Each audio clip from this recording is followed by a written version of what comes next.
obviously, if this process is meant to show viewers like what the perfume creation process looks like in detail, then it would usually typically be like one perfumer working on a brief. Not always, but Right. it's usually that. So I'm curious to know, like, as a person who's created fragrances before, both for yourself, mostly for yourself, but also for other people, Mhm. you've collaborated before.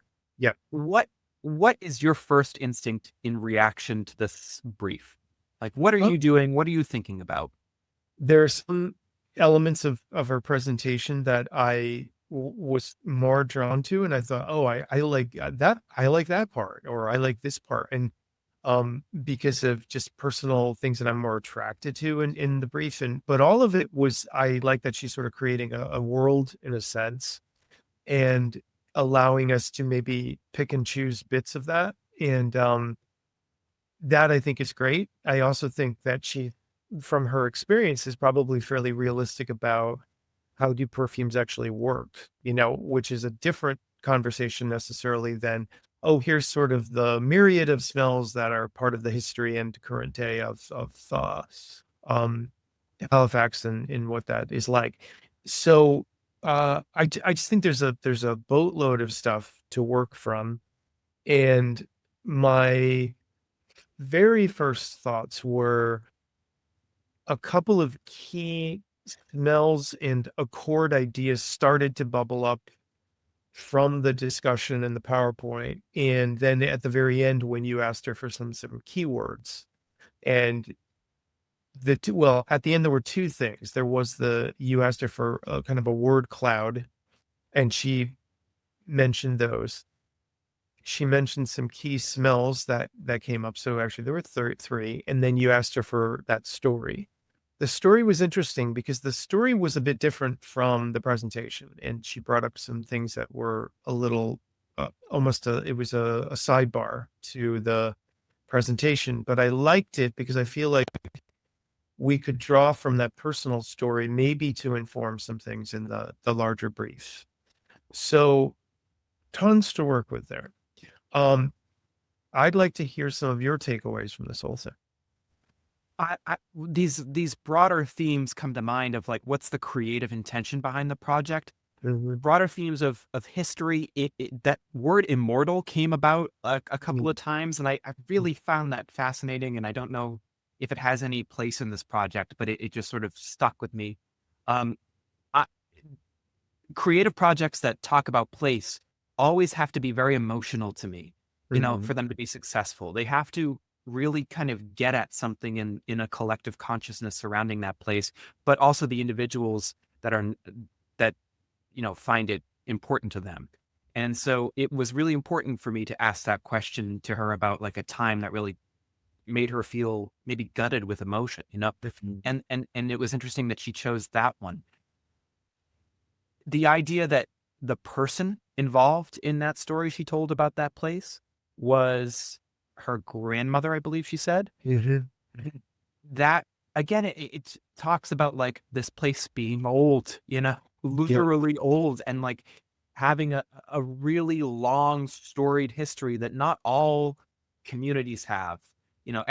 Obviously the earth is old, so everywhere on the earth is old to some extent, but some communities have this like story that they latch onto and have latched onto for a long time. And Mhm. I think that like storytelling element is interesting to me. I don't know if we'll be capable of even communicating any part of that, but I'd love to try. Um, Yeah. and I, yeah. So more specifically though, I'm curious, what do you think this perfume is about specifically? What ideas resonated the most with you? What notes and like thoughts and words really connected you to this idea? Well, there was a couple of things that really stood out for me. One was um, there's a question I wanted to ask her, which I probably should, and that is, you know, I'm curious what her.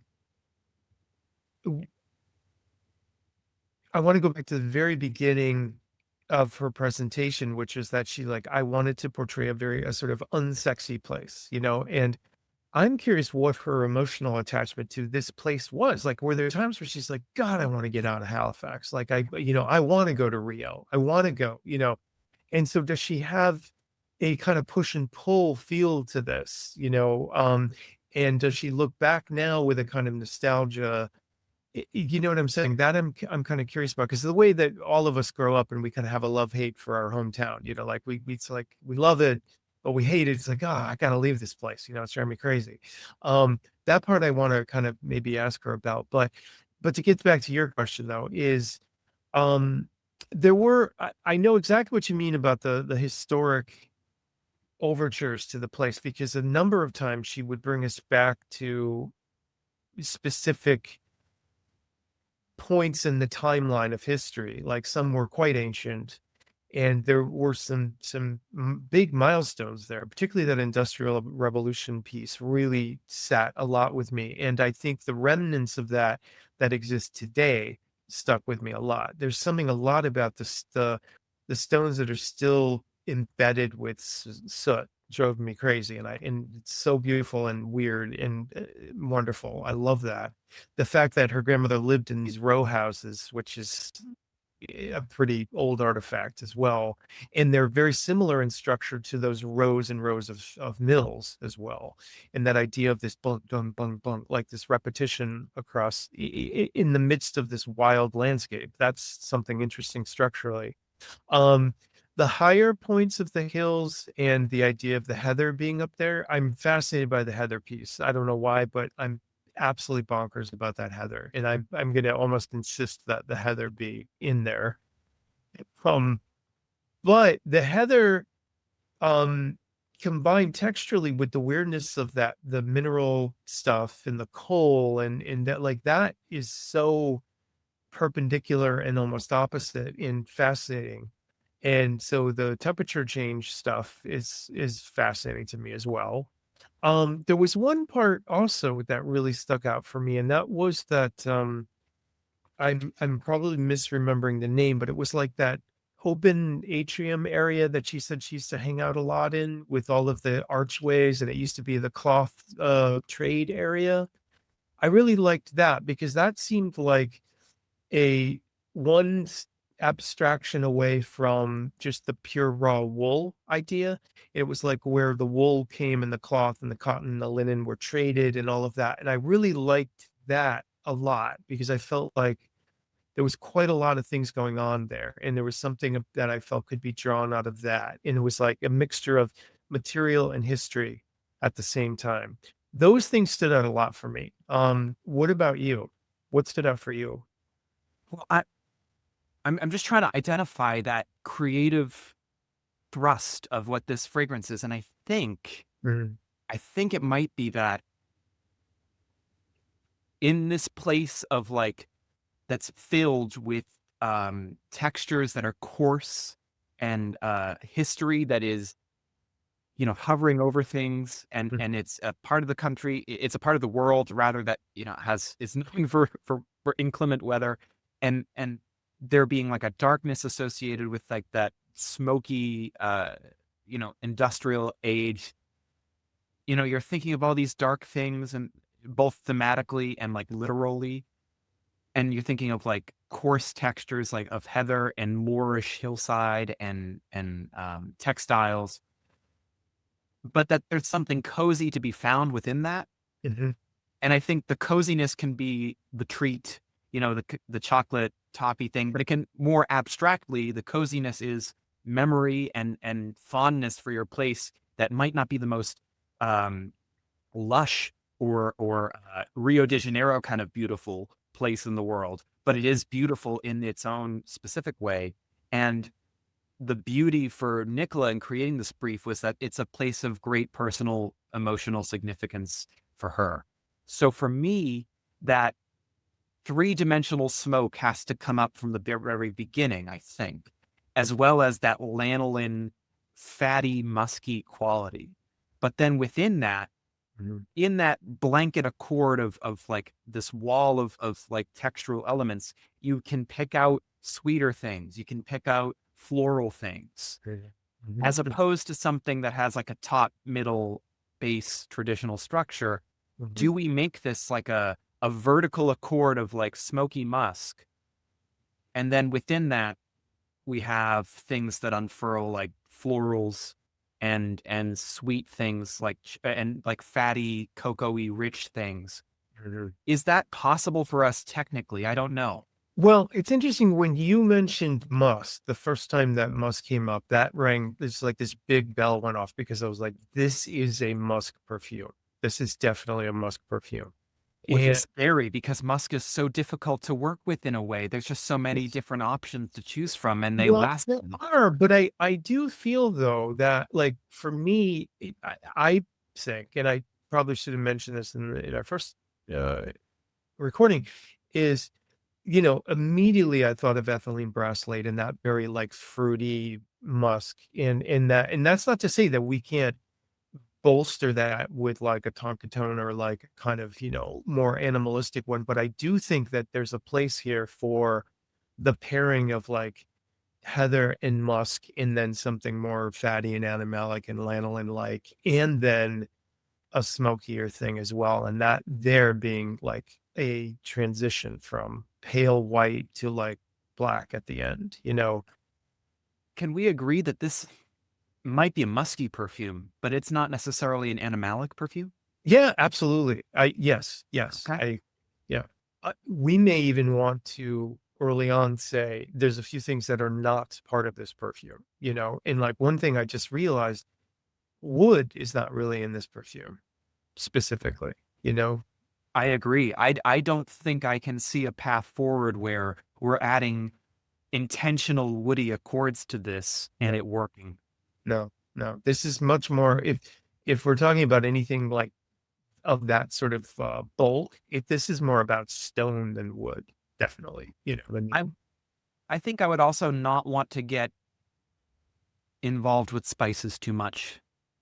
Yeah, that would be that's a real that's reaching. It's I think reaching. it is. So that gives us great clarity, right? Yeah. Maybe avoid the woodiness, maybe avoid like overtly spicy tones. Yep. Not that the materials that we'll be pulling from don't have elements of those in Sure. them, but we're manipulating them again away from that area or Agreed. those areas. Okay. Right. So this is a musk perfume, at least the initial concept of it is as a musk perfume. Emotionality is nostalgic, but the direction of the perfume is we're trying to, I think, hide some interesting things to discover as it wears on skin. So there's a vertical Mhm. quality to it that might smell similar at the start as the base. That's probably in the form of musks, right? Because musk will, of all these materials, will last the longest on skin. Mhm. And we'll have to pay special attention to the materials that we use in the base that help project those musks. Those very those materials that add throw and projection to the perfume will be very important because we need those materials not just to add projection, but to Mhm. communicate other elements, such Right. as maybe smoke or such as maybe some floral touches or some fruity touches. Mhm. So that would be very important, I think, in the construction of this fragrance. Do you Yeah. want to say anything else, John, or should we just let the next thing that our audience sees be us doing the thing? Just two quick things, which I think are important and will set us up well. And they're interesting. They're very interesting observations. And this is all just kind of based too on things you've said too.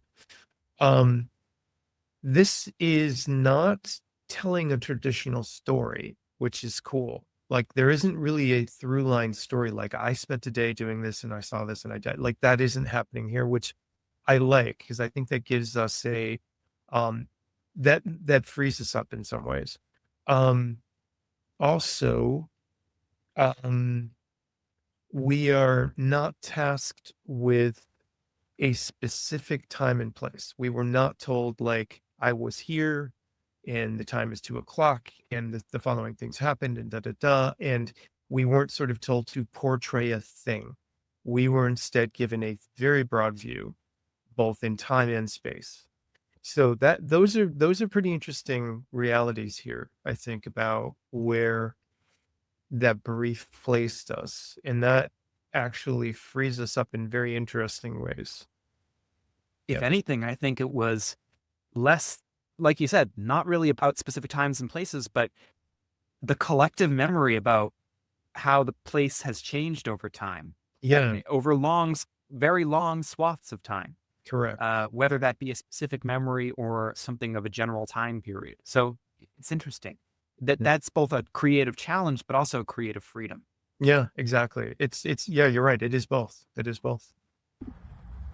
Hey everyone, Adam here. I just received this in the mail. It's some dried heather flowers that John had sent to both his address and my own because unlike Nicola, we do not have direct experience with heather flower, and we wanted just at least some point of reference for the scent of that particular plant. Now, obviously, dried heather is going to be a very different beast than fresh in landscape in media res heather, but we figured this is not a bad starting point. Now, I just opened up the package for the first time and I'm about to smell it for the first time, and I thought I'd just give you all who might not have ever experienced heather flower before yourselves a chance to kind of come along with me on this discovery of what this really could smell like in the wild. Right off the bat, I'm getting like cooking herbs, and I don't know if that's something that is reflective of what fresh heather growing in its habitat would smell like, but I'm getting kind of like a salty, herbaceous, basically herb mix, something that you might put on fish or chicken, which is surprising because I was thinking that this might be a very different kind of smell. But when it's dried,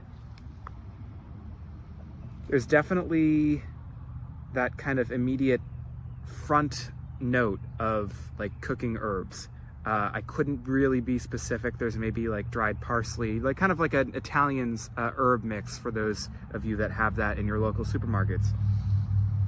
But there is something else going on in here too. There's something very soft and subtle about this scent that is a little honeyed, a little coumarinic, as John had pointed out. He's read about the flower and how it smells, and he had identified that. But yeah, it's sort of like the smell of like a tea shop or, like a really fine spice store. I'm not sure if that is because of the flowers, the dried flowers themselves, or if maybe there's a bit of like cross-contamination if this came from a supplier that handles a lot of other herbs. I couldn't really be sure.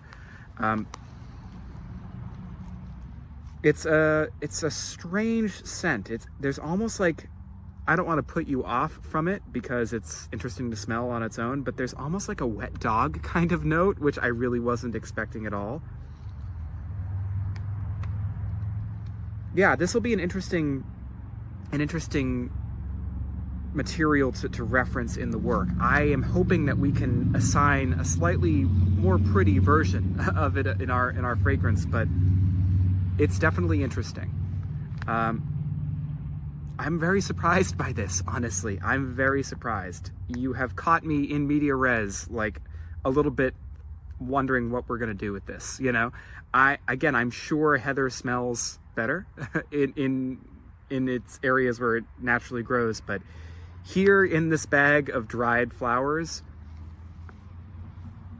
it's like stale cooking herbs, which I just so was not expecting. So it definitely, I can smell something nicer way underneath. It's just a lot more subtle, and the thing that is kind of attacking me forthright is a less than savory experience. I'll put it that way. Yeah, it smells like a dusty old tea shop, and there's something charming in that in and of itself, but it's not the best experience just to have right here, right now. So I'm gonna go back inside before the sun kind of completely obliterates me, but yeah, thanks for coming along with me on this unexpected journey of smelling dried heather flowers. I mean, just perfume things, right? I am definitely sure. Hence the difference in our Perfect. All right, here we are at John Biebel's studio, the home of January Scent Project, in progress. In progress. He just moved, so it literally is in progress. But anyway, so all right, we have taken a look at some of your very extensive materials library, and we've pulled some materials that we think could have a place in this composition. You know, we talked a little bit before, right after we learned of Nicola's prompt, and we were talking about how there are some things that we want to simplify, and get it to like the heart of what this fragrance is. Right. So you chose most of these. Where was your mind at in terms of those goals? Okay, so I was thinking a lot about how we sort of, as you said, we sort of deconstructed a little bit from where Nicola painted a very detailed picture, very broad. But I wanted to bring out a couple key ingredients that I think might be helpful for us. Yeah. So one of the things that we spoke about that was interesting, I think, was the notion of heather. And I know we're going to be smelling some of that and get deeper into it. But a couple things that struck me right off were these, well, actually it's these three. And you brought up one of them, which is kind of like a honeyish smell from that. And I was thinking about Coumarin. And there's an element known as MAIF, which is a somewhat magnolia-ish type of smell. But I wanted to just be interesting to smell these three together, I think, to kind of... This is... We're smelling the caps here because these essences really start to pick up in the bottle. So. They do, yeah. And this is just to kind of give us a start. And this is a floral, you know. And I think it's a fairly strong but... permeating kind of a floral smell. Sorry, I can't do that. Sorry. But we can. Yeah. So what's cool about this, you know, it does have that honey nuance, but it's sort of a cool material in terms of its temperature. To me, it kind of almost has that lily-like coolness, airiness Absolutely. about it that I think will be useful, because we were talking about how this is maybe a colder fragrance, Yes. rather than a warmer one. Yes. There are warm, cozy elements like linens and ideas of like smoke and things like that, but we weren't necessarily thinking of this as like a temperature-wise, like a very warm, fuzzy, sweet gourmand kind of thing. Yeah, agreed, definitely. But I was thinking if you take sort of a smell like that and then add a bit of a Coumarin note in there, this is where things start to get interesting. And then, absolutely, Coumarin. In fact, if you want to, let's keep our materials solid here. But then take the caps. That seems to work pretty well, and it does speak to a very floral idea there. Yes, absolutely. So Coumarin is a wise choice, I think, here, because Nicola said specifically that despite the fact that some of these elements are really they might sound a bit harsh, like wool and linens and things like that, or smoke.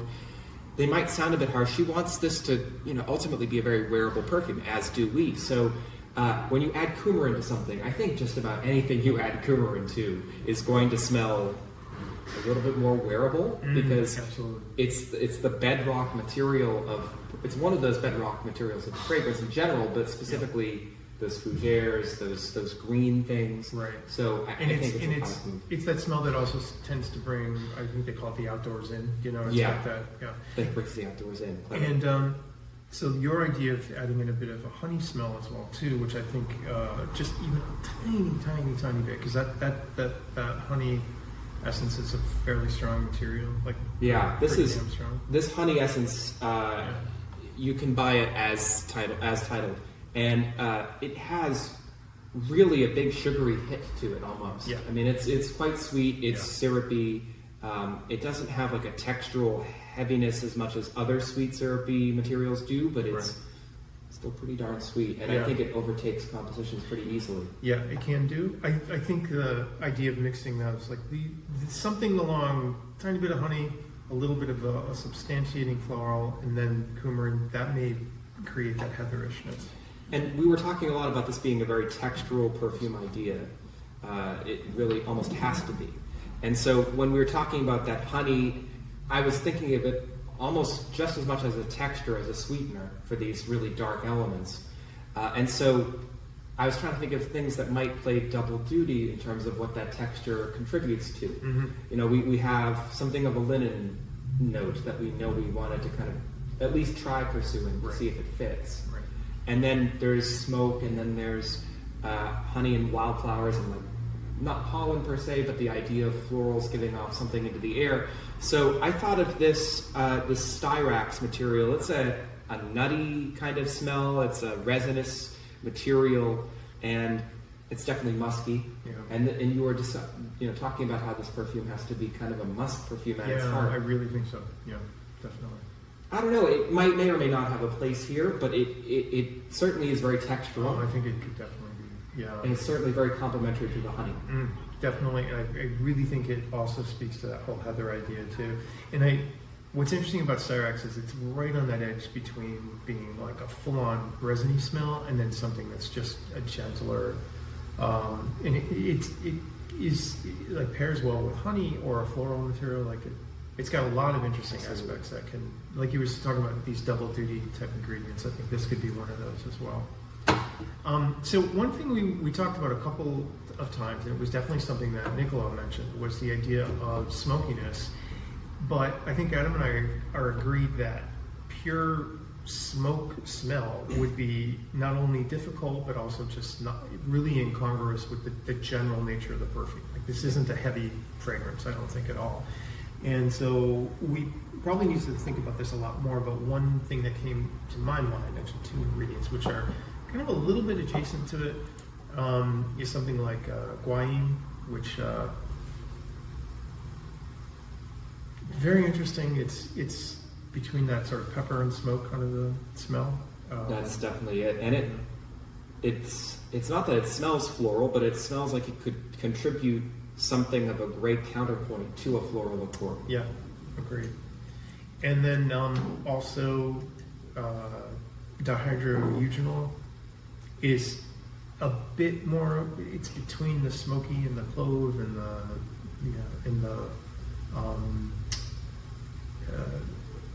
what's the other thing I'm thinking? Oh, slightly kind of carnation-y kind of smell, but really on that edge. When you smell guaiacol and what was the other one? Sorry. Oh, sorry, dihydroeugenol. Dihydroeugenol together. It's a little spicy, and we said we wanted to maybe push the spice idea down and Right. raise the smoke element, but it is very smoky when you smell them together. That's interesting. It is very smoky. Wow. That's very pleasing. I think that's the type of smoke we're looking for. This is the kind of smoke we're looking for. And now, Yeah, when we combine, now interesting. we have to remember, Coumarin is usually used at not a high dose per se, but not a low dose either.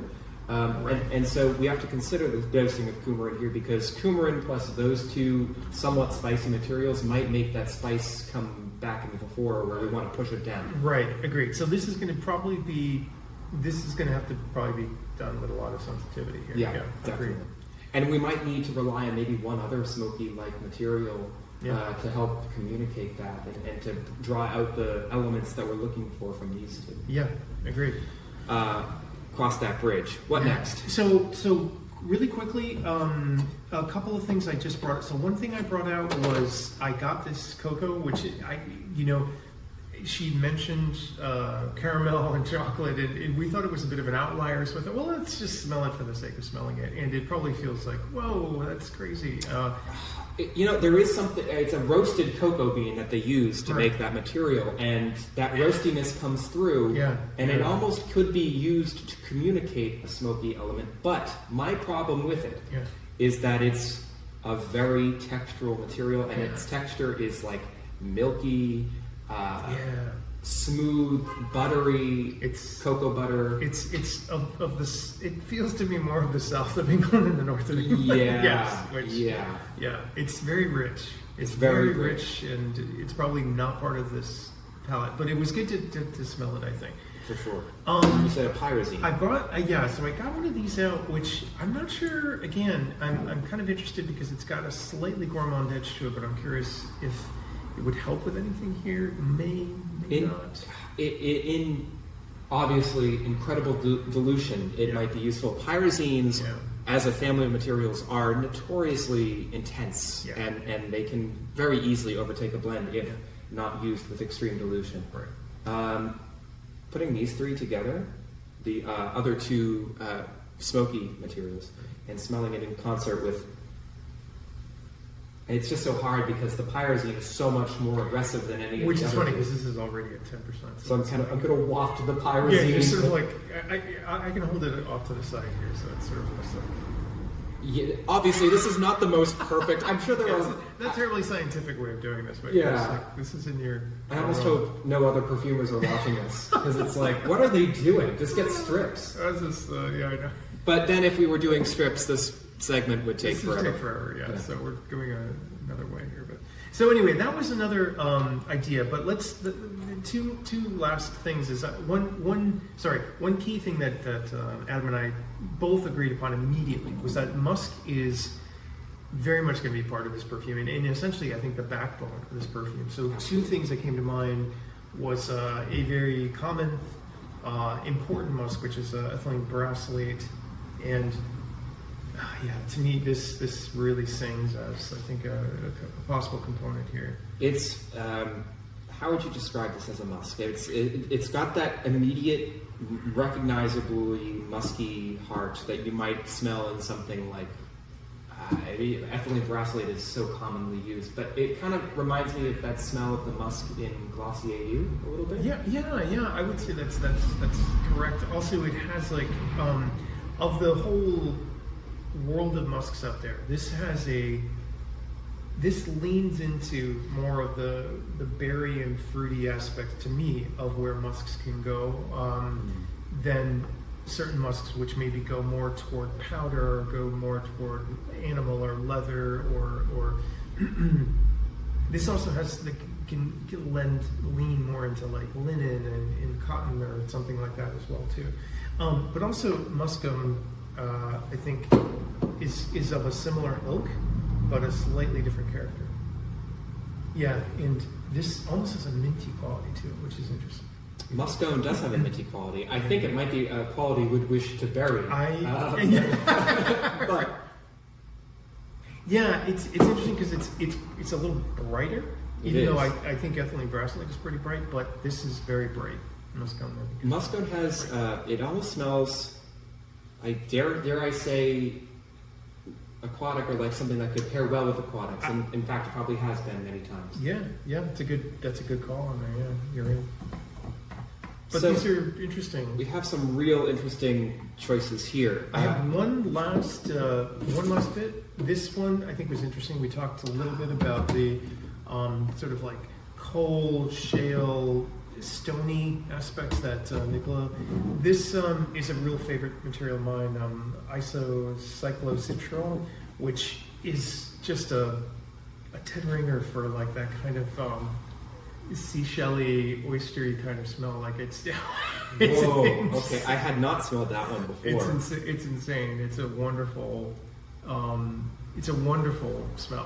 It's a wonderful smell. We don't have it here yet. It's en route to your studio here, but that Aldambre material that I talked about in our last recording segment, that, or a likewise mineralic, ambery, woody material for its pragmatic purposes would really just, I think, communicate what this you pulled aside for. Interesting. No, in concert with this. Nice. Okay. I mean, this is really. It seems like it would be a powerful material in a blend, right? It's extremely. You're smelling it at 10%, so that's crazy. It's quite crazy. present in my nose right now. So this would have to be just like a tiny bit, but it really does give that suggestion of like, you know what it's a little bit like for something that you and I would know is like those seashells that are used for stony for driveways in the Cape and things like that. Absolutely. Yeah, it's got that quality to it. And that, It really does. Yeah. Did you use any of this in your? Didn't you diss it? I used it in a couple things. Okay. It's a bit of a Alright. secret weapon. Yes. It's a good thing. It's a good thing. Yeah. But I think it's very good for texture. That's what I think is important. Yeah. So, but I think what's important here though is we've got a few things to start, like to use in our heads. You suggested a few things which are also going to smell. This is already just by smelling these things together, it's firing off some new synapses for me. You know, it's funny. We're trying to bring quite a few different ideas and textures and notions together, which is always challenging. Extremely. I'm curious to know how different, our first draft would be from whatever, we send maybe a couple different versions or something to Nicola, and then maybe she'll say, no, this is just, this doesn't communicate the region at all to You me. weren't even listening to it. You weren't even listening. Yeah, it's always that, like, I'm excited to do this, but also almost a little terrifying. Yes, Because it's like yes. it's a project of scope here. Yeah, it is. And also, what to your point there, is this about meeting an expectation that she already has, or about like her ideas coming this way and our creation coming this way, and we meet in the middle for a new thing? And I'm curious if what her expectations are in that regard. It's interesting. Right? Me too. Yeah. Right. Till next time, then, on that. Indeed.